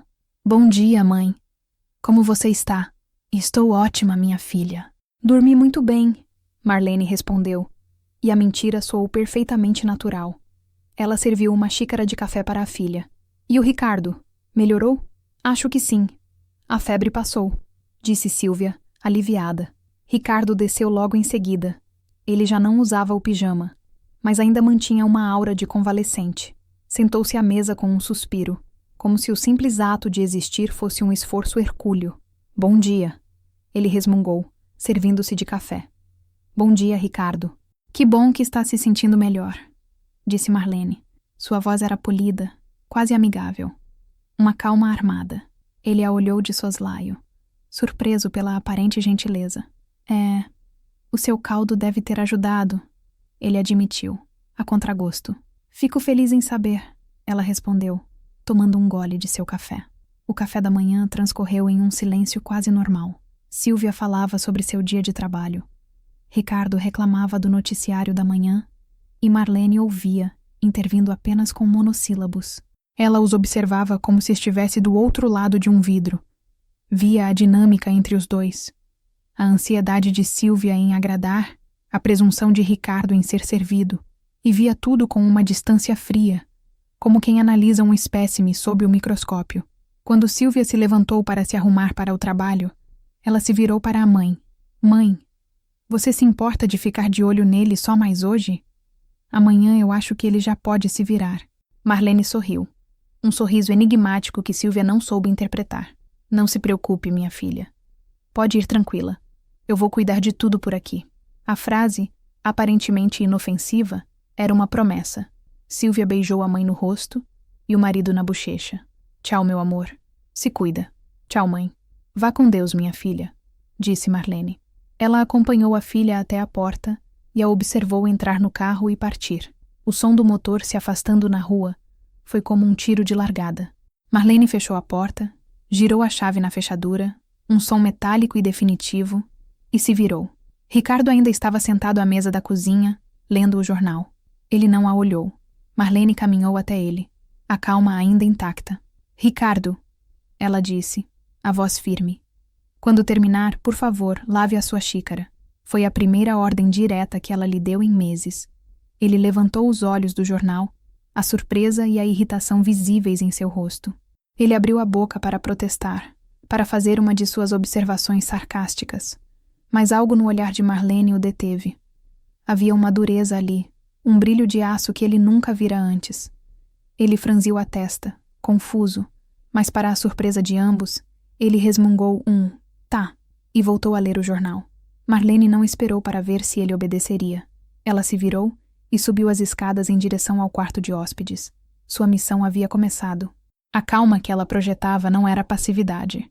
Era o silêncio de um predador que se aproxima de sua presa. Cada passo cuidadosamente calculado. A casa, agora, era seu território de caça. E a caça estava prestes a ser encurralada. A porta do quarto de hóspedes estava aberta. O ar lá dentro era pesado, impregnado com o cheiro de Ricardo. Uma mistura de seu perfume forte, suor e o odor de doença. A cama estava desfeita. As roupas de ontem jogadas no chão. Por um instante, Marlene sentiu uma onda de repulsa, mas ela a empurrou para o fundo de sua mente. Emoções não tinham lugar em sua tarefa. O que ela precisava era de eficiência. Ela começou pelo guarda-roupa, abriu as portas e encarou a desordem das roupas dele. Camisetas de time de futebol amassadas, calças jeans jogadas de qualquer jeito, algumas camisas sociais penduradas nos cabides errados. Com uma determinação metódica, ela começou a tirar tudo. No fundo do armário, encontrou as 2 malas grandes, uma preta e uma cinza. Arrastou-as para o centro do quarto e as abriu sobre a cama. Estavam vazias, prontas para serem preenchidas. O que se seguiu não foi um ato de raiva, de jogar as coisas de qualquer maneira. Foi um ritual. Um ritual de embalagem preciso e quase cerimonial. Marlene, a professora que sempre exigiu organização de seus alunos, aplicou a mesma disciplina àquela tarefa. Ela pegou cada camiseta, alisou-a com as mãos, dobrou-a em um retângulo perfeito e a empilhou dentro da mala preta. As calças foram dobradas ao meio, depois de novo, e colocadas ao lado das camisetas. As meias foram enroladas em pares, as cuecas dobradas. Não havia pressa em seus movimentos. Apenas um ritmo constante e focado. Era como se, ao organizar a desordem dele, ela estivesse restaurando a ordem de sua própria vida. Enquanto esvaziava as gavetas, encontrou coisas que a fizeram parar por um momento. Extratos bancários amassados revelando saldos negativos. Uma carta de cobrança escondida sob uma pilha de meias. Pequenas provas da vida irresponsável que ele levava e que arrastava sua filha junto. Ela não as leu em detalhe, apenas as colocou em um bolso lateral da mala. Não eram para ela. Eram parte dele, e ele as levaria consigo. Depois, ela foi ao banheiro. Recolheu a escova de dentes dele, o creme de barbear, o desodorante, o frasco de perfume quase vazio. Colocou tudo em uma nécessaire e a fechou. Nada seria esquecido. Nada seria deixado para trás como uma desculpa para ele voltar. Ela olhou ao redor do quarto. Os sapatos jogados no canto. Pegou cada par, bateu uma sola na outra para tirar o excesso de sujeira e os acomodou na mala cinza, o notebook sobre a escrivaninha. Desligou-o, enrolou o cabo de força e o colocou cuidadosamente entre as roupas. Os controles do videogame, os jogos, o fone de ouvido, tudo foi para dentro da mala. Enquanto trabalhava, ouvia os sons da casa, a televisão ligada na sala, a tosse ocasional de Ricardo. Ele não fazia ideia do que estava acontecendo no andar de cima. Estava seguro em sua arrogância, acreditando que o mundo e aquela casa girava em torno dele. Quando as 2 malas estavam cheias, Marlene as fechou. O som dos zíperes se fechando foi alto e definitivo no silêncio do quarto. Ela olhou para o espaço agora quase vazio. A cama desfeita era o último vestígio dele. Com um movimento rápido, ela puxou os lençóis, o edredom, os travesseiros. Fez uma bola com tudo e jogou no canto. Depois lavaria tudo com água sanitária para purificar o ambiente. Com um esforço considerável, ela arrastou as malas, uma de cada vez, para fora do quarto e até o topo da escada. Eram pesadas, cheias do peso de uma vida que ela estava simbolicamente expelindo de sua casa. Desceu os degraus de costas, puxando as malas degrau por degrau, o baque surdo de cada impacto marcando o progresso de sua missão. Chegando ao pé da escada, ela as arrastou pela sala de estar, passando pelo sofá onde Ricardo estava sentado, absorto na televisão. Ele a ouviu, mas não se virou. Provavelmente pensou que ela estava apenas arrastando um móvel, fazendo uma de suas arrumações de velha. Marlene posicionou as 2 malas lado a lado, ao lado da porta de entrada, retas, alinhadas, como 2 soldados em guarda. Elas não pareciam ter sido expulsas. Pareciam estar esperando por uma viagem. A tarefa estava completa. Ela olhou para o relógio. Levara pouco mais de 1 hora. Agora, a parte mais difícil começava. A espera. Com as malas postadas como sentinelas silenciosas ao lado da porta, um novo tipo de quietude se instalou na casa. Não era a paz serena que Marlene tanto prezava, mas a calma tensa que precede um evento sísmico. O ar estava carregado de eletricidade, de palavras não ditas e de uma ação que pendia, prestes a acontecer. Marlene não voltou para a cozinha nem para o seu quarto. Ela caminhou até sua poltrona de vime, a mesma onde costumava tomar seu café da manhã em paz, e se sentou. Sentou-se ereta, as mãos cruzadas sobre o colo, o rosto sereno. Sua posição era a de uma rainha em seu trono, aguardando uma audiência. De seu lugar, ela tinha uma visão clara da sala. Via as costas de Ricardo, a cabeça dele virada para a televisão, o brilho da tela refletido na parede. E via as malas, o estopim de tudo o que estava por vir. Os 3 elementos, ela, ele e as malas, formavam um triângulo de tensão. Ricardo, em sua bolha de autoimportância, permanecia alheio. O som da televisão, uma mistura de risadas enlatadas de um programa de comédia e os gritos de um apresentador sensacionalista, preenchia o espaço, mas não conseguia mascarar o silêncio fundamental que havia se instalado entre eles. Marlene não disse nada, apenas esperou. A espera era parte do plano, parte da punição. Ela queria que ele descobrisse por si mesmo. Queria ver o momento exato em que a arrogância em seu rosto se transformaria em confusão e depois em pânico. Os minutos se arrastaram, cada tic-tac do relógio de parede soando como uma batida de tambor. Marlene respirava de forma lenta e regular. Seu coração não estava acelerado. Pelo contrário, batia com uma calma surpreendente. Ela havia passado pelo medo, pela raiva, pela dor. Agora, tudo o que sentia era uma resolução gélida. Ela aproveitou o tempo para se preparar para a inevitável confrontação com Silvia. Repassou em sua mente as palavras que a filha usaria, as acusações que faria. Como você pôde, mãe? Expulsá-lo assim, doente? Ou, você nunca gostou dele? Estava apenas esperando uma desculpa. Marlene ensaiou suas respostas, não em voz alta, mas em sua cabeça. Seriam respostas curtas, firmes, ancoradas na verdade. Ela não se defenderia, apenas apresentaria os fatos. Finalmente o programa de Ricardo terminou. Ele se espreguiçou, bocejou alto e se levantou do sofá. Vou pegar uma água, ele anunciou para ninguém em particular. Ele se virou e pela primeira vez viu as malas. Ele parou no meio da sala, piscou, como se seus olhos o estivessem enganando. Inclinou a cabeça para o lado. Uma ruga de confusão se formou em sua testa. Ele olhou das malas para Marlene, sentada imóvel em sua poltrona. Ué, sogra, alguém vai viajar? Ele perguntou, a voz ainda com um tom de zombaria, mas com uma nota de incerteza por baixo. Marlene o encarou, um silêncio pesado preenchendo o espaço entre eles. Ela não sorriu. Não franziu a testa. Seu rosto era uma tela em branco. Depois de uma pausa que pareceu durar uma eternidade, ela finalmente falou, a voz clara e firme. Sim, Ricardo. Alguém vai. A calma havia acabado. A tempestade estava prestes a arrebentar. A confusão no rosto de Ricardo lentamente deu lugar a um divertimento arrogante. Ele interpretou a cena como algum tipo de brincadeira estranha de sua sogra. Talvez ela estivesse finalmente enlouquecendo. Ele soltou uma risada curta e debochada. E quem é o sortudo? A senhora vai finalmente tirar umas férias? Ir para a praia, talvez?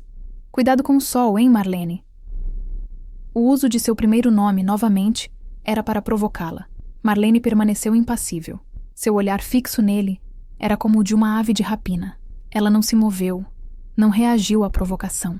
Apenas deixou o silêncio se esticar, tornando-o desconfortável para ele. A confiança dele começou a vacilar. Qual é a piada? Ele perguntou, a irritação começando a colorir sua voz. São as minhas malas. Por que as minhas malas estão aí? Marlene se inclinou ligeiramente para a frente em sua poltrona. Aquele foi seu único movimento. Então, ela proferiu a frase que ensaiara em sua mente durante a noite de vigília. Ricardo, eu tenho um presente para você. Ela fez um gesto sutil com a cabeça, indicando as malas. A ficha começou a cair, mas a mente de Ricardo se recusava a aceitar. O conceito de ser desafiado, especialmente por aquela mulher que ele considerava fraca e submissa, era alienígena para ele. Um presente? Ele repetiu incrédulo. Ele riu de novo, mas desta vez o som foi forçado, nervoso. Ah, entendi. É uma indireta, né? Para eu arrumar minhas coisas. Muito engraçado, sogra. Muito sutil. Não é uma indireta, Ricardo. E eu não estou brincando, disse Marlene, a voz fria como o aço. Suas coisas estão todas aí. Roupas, sapatos, seu computador, seus jogos. Tive o cuidado de não esquecer nada. O presente é a sua liberdade. Você não precisa mais ficar aqui, nesta casa que você tanto despreza, comendo a comida que você acha comestível. A palavra comestível foi dita com uma ênfase precisa, carregada de todo o peso do insulto que ela engolira no dia anterior. O rosto de Ricardo mudou. A cor sumiu de suas bochechas. O divertimento foi substituído por um choque absoluto, que rapidamente se transformou em fúria. Você ficou louca? Ele gritou, a voz ecoando na sala. Quem você pensa que é para me expulsar? Esta casa é da Sílvia também. Eu sou o marido dela. Esta casa é minha, Ricardo. Marlene corrigiu, a calma em sua voz contrastando violentamente com a fúria dele. E a Sílvia é minha filha. E você... Você é um convidado cuja estadia acabou. Eu não vou a lugar nenhum. Ele rosnou, dando um passo à frente. Você vai pegar essas malas e levar de volta para o quarto agora mesmo. Não, Ricardo. Eu não vou. Ela disse, sem se intimidar. Mas você vai. Você vai pegar as suas malas e vai sair pela porta por onde entrou. E não vai voltar. A audácia dela o deixou sem palavras por um momento. Ele a encarava, o peito subindo e descendo rapidamente. Ele estava acostumado a ter o controle, a intimidar as pessoas com sua raiva, especialmente as mulheres de sua vida. Mas sua raiva parecia ricochetear na calma inabalável de Marlene. Ela não tinha medo dele, e isso o aterrorizava e enfurecia ao mesmo tempo. Você vai se arrepender disso, sua velha! Ele começou, a voz baixa e ameaçadora. Mas antes que ele pudesse terminar a frase, o som da chave girando na fechadura da porta da frente interrompeu a confrontação. A maçaneta girou. A porta se abriu. Sílvia havia voltado para casa mais cedo, e ela entrou bem no meio do campo de batalha. Sílvia entrou em casa com a expressão cansada de sempre, mas parou abruptamente ao ver a cena. Seu marido, de pé no meio da sala, o rosto vermelho de raiva. Sua mãe, sentada em sua poltrona, com uma postura rígida e um olhar que Sílvia nunca tinha visto antes. E as duas malas, postadas ao lado da porta como um ponto de exclamação no meio de uma frase tensa. O que está acontecendo aqui? Ela gaguejou, olhando de um para o outro. Vocês vão viajar?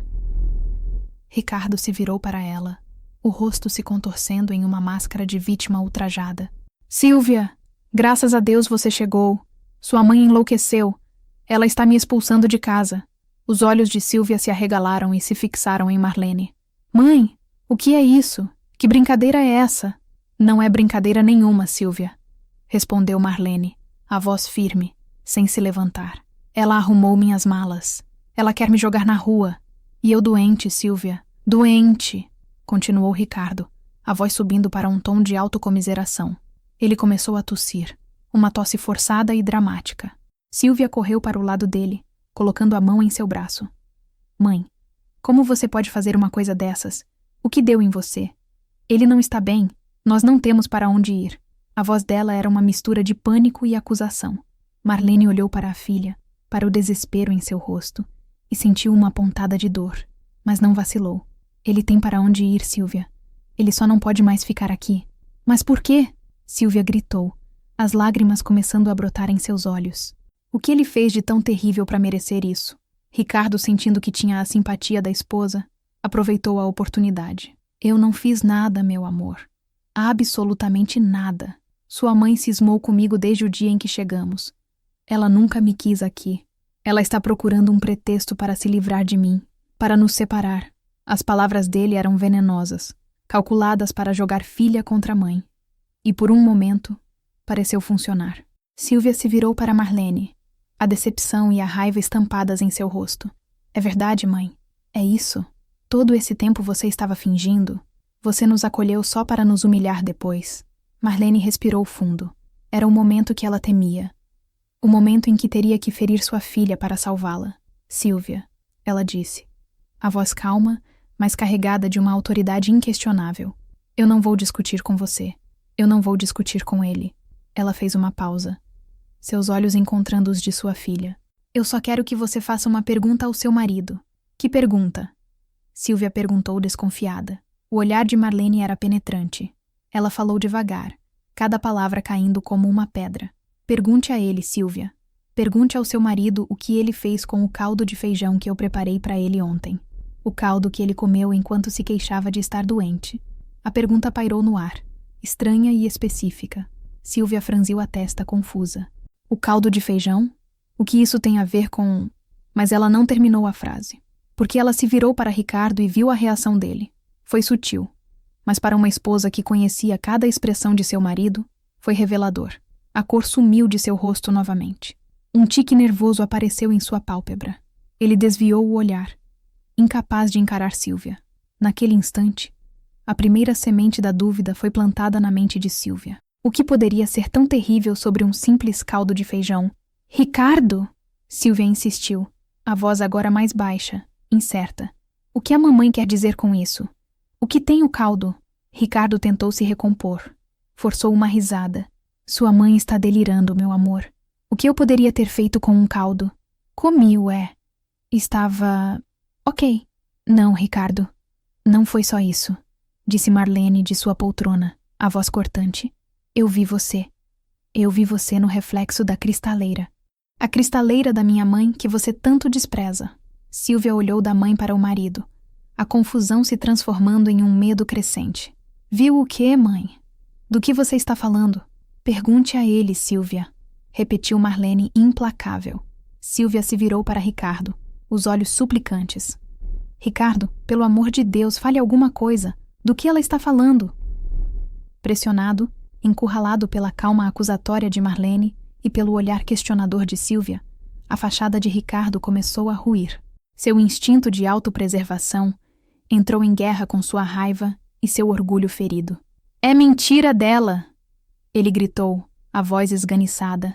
Ela está inventando isso para se livrar de mim. Eu não inventei nada, Ricardo, disse Marlene, levantando-se pela primeira vez.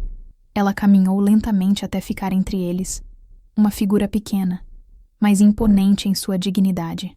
Eu vi você olhar para os lados para ter certeza de que eu não estava vendo. Eu vi você se inclinar sobre o prato. E eu vi você cuspir na comida que eu fiz para você. A palavra cuspir caiu na sala com o peso de uma bigorna. Silvia cambaleou para trás, a mão na boca, os olhos arregalados em horror. Ela olhou para Ricardo, esperando, rezando para que ele negasse, para que ele risse da acusação absurda. Mas ele não riu. Seu rosto se contorceu em uma careta de ódio puro. A adrenalina do confronto, a humilhação de ser descoberto e a raiva por ter perdido o controle o levaram ao limite, e ele explodiu. E daí? Ele berrou, a voz cheia de um veneno que estava guardado há meses. E daí se eu cuspi? Você acha que eu aguento comer essa sua comida de velha todo santo dia? Essa sua casa com cheiro de mofo? Essa sua vida medíocre e patética? A torrente de palavras era brutal. Sylvia encolheu-se como se estivesse sendo fisicamente agredida. Eu te odeio! Ele gritou, apontando o dedo para Marlene.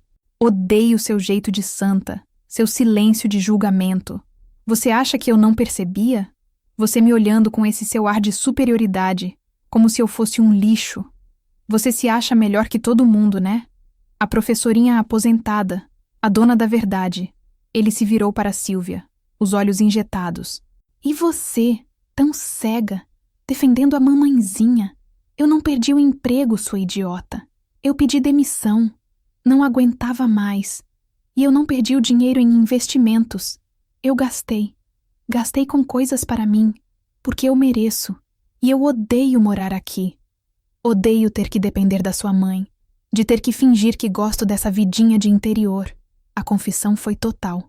Uma erupção vulcânica de ressentimento e crueldade. Ele não estava apenas admitindo o cuspe. Estava admitindo tudo. A mentira, o desprezo, a manipulação. Naquele momento, a névoa que envolvia o julgamento de Sylvia se dissipou de uma vez por todas. Ela não viu mais o homem que amava, o marido estressado. Viu um estranho, um monstro de egoísmo e ódio. A verdade, revelada de forma tão brutal, era inegável. Houve um longo silêncio após a explosão dele. Um silêncio quebrado apenas pela sua respiração ofegante. Sylvia, pálida como cera, olhou para as malas ao lado da porta. Depois, olhou para Ricardo, o rosto sem expressão. E então, com uma voz que mal era um sussurro, mas que carregava a força de uma sentença final, ela disse: pega as suas coisas e vai embora.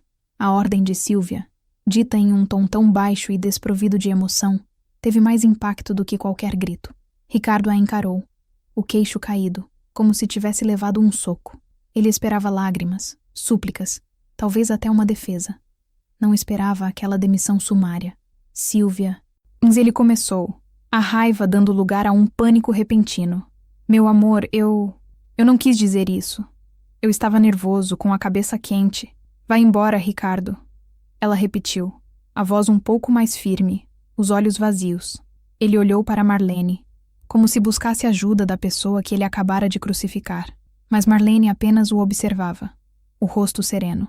Não havia triunfo em seu olhar, apenas uma tristeza calma. Percebendo que não havia mais cartas para jogar, que sua explosão havia aniquilado qualquer chance de reconciliação, o ódio voltou. Ele caminhou até as malas, o rosto uma máscara de fúria contida. Agarrou as alças com força. Você vai se arrepender disso, Sylvia. Vocês duas vão. Ele rosnou, a voz baixa. Ele arrastou as malas até a porta, abriu-a com um puxão violento e saiu, batendo-a com uma força que fez os vidros da cristaleira tremerem. O som ecoou pela casa, um ponto final retumbante. E então, o silêncio. Um silêncio absoluto, profundo, que parecia absorver todos os sons. Não era a paz que Marlene conhecia. Era o vácuo deixado pela tempestade, a poeira assentando sobre os destroços. Sylvia permaneceu parada no meio da sala, olhando para a porta fechada, como se ainda pudesse ver a sombra dele ali. Seu corpo começou a tremer. Primeiro, os ombros. Depois, as mãos. Então, um soluço escapou de sua garganta. Um som gutural, de dor pura. Ela desabou. Não de uma forma dramática, mas como um prédio implodido, caindo sobre si mesma. Sentou-se no chão, abraçou os joelhos e começou a chorar. Um choro silencioso e convulsivo, que sacudia todo o seu corpo. Eram as lágrimas da desilusão, da vergonha, do luto pelo fim de um amor que, ela agora percebia, talvez nunca tivesse existido de verdade. Marlene se aproximou lentamente. Ela não disse, eu te avisei. Não disse, eu sabia. Não disse nada que pudesse soar como uma vitória. A dor de sua filha era a sua dor também. Ela se ajoelhou no chão ao lado de Sylvia, o que exigiu um esforço de suas articulações de 75 anos, e simplesmente colocou a mão no ombro dela. Um toque, um gesto simples de presença e de apoio incondicional. Elas ficaram ali por um longo tempo, no chão da sala, a mãe e a filha. O som do choro de Sílvia foi diminuindo, transformando-se em soluços esparsos, até que apenas o som de suas respirações preenchesse o silêncio. Sílvia finalmente levantou a cabeça, o rosto inchado e vermelho, os olhos cheios de uma vergonha profunda. Mãe, me desculpa, ela sussurrou, a voz rouca. Me desculpa por não ter te ouvido, por ter sido tão cega. Marlene a puxou para um abraço. Um abraço apertado, que dizia tudo o que as palavras não conseguiam. Dizia, está tudo bem, eu te perdoo, eu estou aqui, nós vamos superar isso juntas. Naquele abraço, no silêncio daquela sala que finalmente voltava a ser um lar, a cura começou. Não seria um processo rápido ou fácil. Havia muito a ser reconstruído, mas a fundação, o amor inabalável entre mãe e filha, havia sobrevivido à tempestade. E agora, sem a presença tóxica que as dividia, elas poderiam começar a reconstruir, tijolo por tijolo. Os meses que se seguiram foram de uma reconstrução lenta e delicada. A saída de Ricardo deixou um vácuo na casa e na vida de Sílvia. Mas era um vácuo saudável, como o espaço que se abre quando um dente podre é extraído, permitindo que a gengiva cicatrize. Nos primeiros dias, Sílvia se moveu pela casa como um fantasma. Falava pouco, comia menos ainda e passava horas trancada no antigo quarto de hóspedes, que agora parecia assombrado por memórias amargas. Marlene deu-lhe espaço, mas nunca a deixou completamente sozinha. Preparava suas comidas favoritas, deixava uma xícara de chá ao lado de sua cama e sentava-se em silêncio com ela na varanda, observando o pôr do sol. Aos poucos, a vida começou a voltar ao rosto de Sílvia. A primeira mudança foi sutil. Ela começou a ajudar Marlene no jardim, enterrar as mãos na terra, cuidar das orquídeas, ver a vida florescer ao seu redor, parecia ter um efeito terapêutico. Elas não falavam muito sobre o que havia acontecido. Em vez disso, falavam sobre adubo, sobre a quantidade certa de água, sobre a beleza teimosa de uma flor que desabrocha contra todas as probabilidades. Um mês depois, Sílvia tomou uma decisão. Mãe, eu preciso do meu próprio espaço, disse ela, a voz firme pela primeira vez em muito tempo. Eu te amo e sou eternamente grata, mas preciso aprender a ficar de pé sozinha. Marlene sorriu, um sorriso genuíno de orgulho. Era exatamente o que ela esperava ouvir. Com o pouco dinheiro que tinha e a ajuda da mãe, Sílvia alugou um pequeno apartamento no centro da cidade. Era simples, modesto, mas era dela. Juntas, elas o decoraram. Pintaram as paredes, garimparam móveis em brechós e transformaram o espaço em um ninho acolhedor. Para Sílvia, cada prego martelado, cada objeto escolhido, era um ato de recuperação de sua identidade e de sua independência. Seu emprego temporário tornou-se permanente. Ela se destacou, foi promovida. A energia que antes gastava se preocupando com Ricardo e defendendo-o, agora era canalizada para sua carreira e para si mesma. Ela começou a sair com amigas que havia negligenciado, a ler livros que havia abandonado, a redescobrir quem era Sílvia sem a sombra de Ricardo. A relação entre mãe e filha floresceu de uma forma que não acontecia há anos. Elas se falavam todos os dias. Os almoços de domingo na casa de Marlene voltaram a ser uma tradição, mas agora eram leves, cheios de risadas e conversas genuínas. Não havia mais tensão, não havia mais tópicos proibidos. Certa tarde, meses depois, enquanto tomavam café na varanda, Sílvia finalmente tocou no assunto. Sabe, mãe, às vezes eu ainda sinto vergonha, ela admitiu, olhando para a xícara. Vergonha por não ter enxergado antes, por ter deixado ele tratar você daquele jeito na sua própria casa. Marlene estendeu a mão e cobriu a da filha. Sílvia, o amor às vezes nos cega, e o medo de admitir um erro nos paralisa. Você não precisa ter vergonha. Você precisa ter orgulho.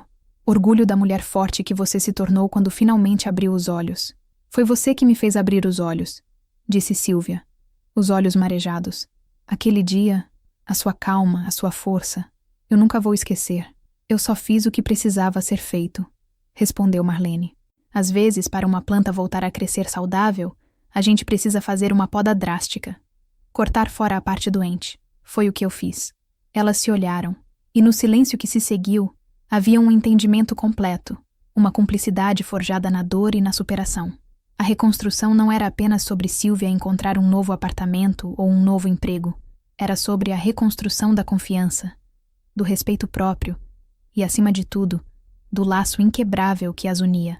A casa na Rua das Hortênsias estava em paz novamente, e as duas mulheres, cada uma em sua própria casa também. 1 ano se passou.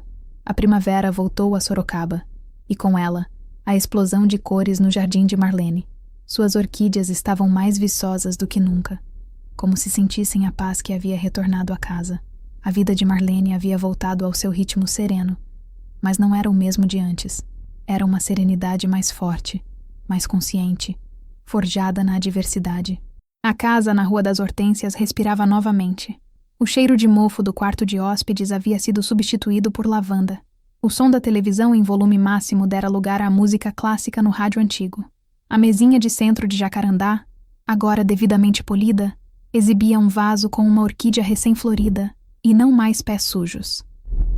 Marlene sentia-se renascida. Sua rotina de cafés da manhã na varanda, cuidados com o jardim e encontros com as amigas do Clube do Livro havia sido restaurada. Mas ela não era mais apenas a Dona Marlene, a simpática professora aposentada. Havia uma nova camada em sua identidade, uma força silenciosa que as pessoas ao redor pareciam perceber. Tornou-se uma espécie de matriarca da vizinhança, uma conselheira a quem os mais jovens recorriam em busca de uma palavra de sabedoria. Ela provou, para si mesma e para todos ao redor, que a idade não é sinônimo de fragilidade e que a dignidade é uma fortaleza que, quando defendida, é inexpugnável. A história de como ela lidou com o problema do genro tornou-se uma espécie de lenda local, contada em sussurros respeitosos no portão. Silvia estava prosperando. Ela não apenas se mantinha de pé, como estava voando. Havia recebido outra promoção no trabalho e começara a fazer um curso de pós-graduação à noite. Sua independência era sua maior conquista. Havia redescoberto a alegria nas pequenas coisas. Um café com as amigas, um filme sozinha no cinema, um livro novo. O trauma deixado por Ricardo não havia desaparecido completamente, mas se tornara uma cicatriz, um lembrete de sua própria resiliência. Naquela tarde de domingo, a casa de Marlene estava cheia de vida. Silvia estava lá, ajudando a preparar o almoço. Algumas amigas de Marlene haviam chegado para a sobremesa. A conversa fluía, leve e descontraída, pontuada por risadas. Enquanto servia uma fatia de bolo, Marlene olhou ao redor.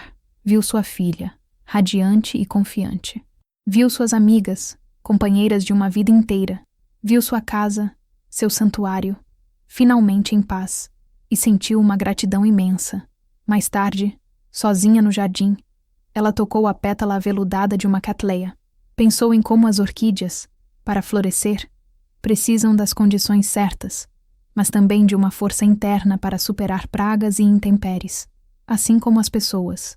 Ela aprendeu que, às vezes, o maior ato de amor não é a paciência infinita, mas a coragem de dizer basta, e que o melhor presente que se pode dar a alguém que não nos respeita é, de fato, a porta da rua.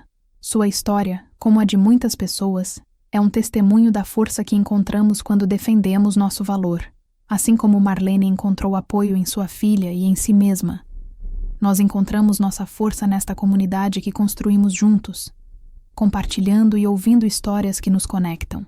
Se a jornada de Marlene tocou você de alguma forma, se você acredita no poder da dignidade e do recomeço, deixe seu like para que mais pessoas possam conhecê-la. Comente sua impressão sobre o desfecho desta história e, se ainda não faz parte da nossa família, inscreva-se no canal, pois cada inscrição é um voto de confiança no poder de uma boa história para iluminar a verdade.